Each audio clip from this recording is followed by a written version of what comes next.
Ubusin na din to guys paghanap ng mga error coins dito sa ating 25 cents dahil marami pa ito guys, hindi pa tayo nakakalahati. 2017 sobrang labo na guys, sobrang nipis ng kanyang pagka-lettering. Yung year niya medyo halos nabubura na, yung words na Republika ng Pilipinas halos hindi na mababasa.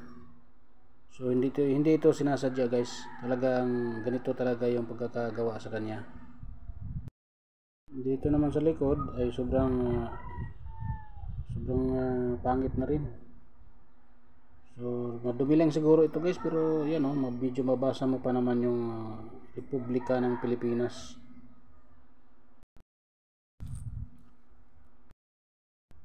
(2014) natin guys, medyo yan sobrang dami na rin yung manipis na letra.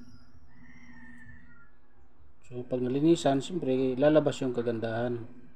Kaya mag-ingat din tayo pag maglinis tayo para hindi magasgas. Okay pa naman yung likuran guys, pwede pa ito.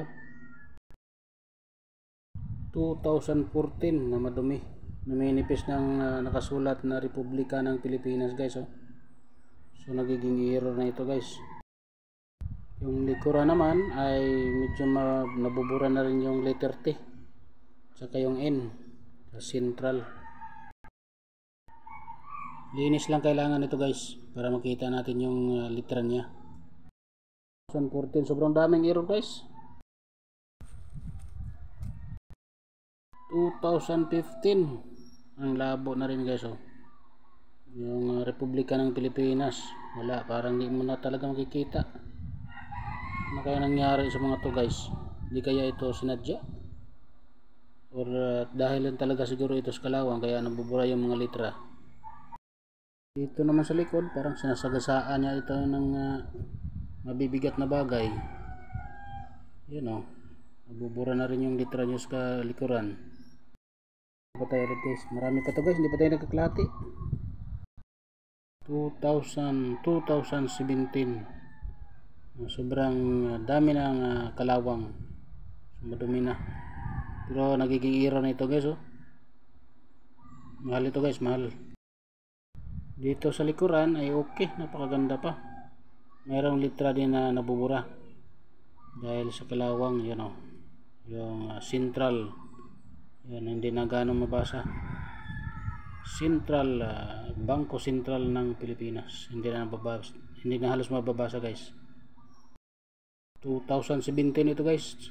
2014 nagkain ng kalawang dito guys. Yan malabo na rin yung year niya, 2014. Sobrang dami naman talaga ng error sa 25 centavos natin guys. Paano natin ito mapakinabangan guys? Sira-sira na, sobrang dami na ang kanyang error. 2014 25 centimos, sobrang taas dito sa ating mga siling online.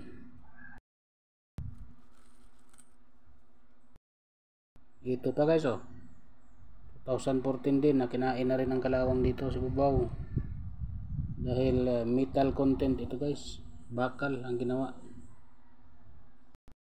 Ito naman sa likuran ay napakapangit na tingnan guys.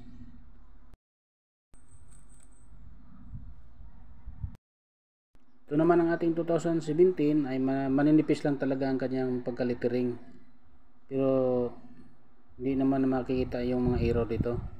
Sobrang ganda pa So walang problema sa ating 2017 na napakaganda pa ang kondisyon. 2014 sobrang dumi na guys. 2011 na napakaganda, pwede pa ito guys. 2017 saan yung mga error nito guys? Itong litra, yung error dito guys, yung litra na manipis, sobrang nipis. At ganito din sa likuran, medyo pangit na lang yung itsura niya kasi sobrang daming gasgas. 2015 na kinain na ng kalawang. guys, sobrang daming kalawang. 2015, 2013, so sobrang dami na rin ang kanyang problema. So sa sunod yung video guys, pag-usapan natin ang mga presyo nito guys, dahil talagang napakamahal nito guys sa ating siling online. Yun guys, maraming salamat sa panonood guys, at God bless sa ating lahat.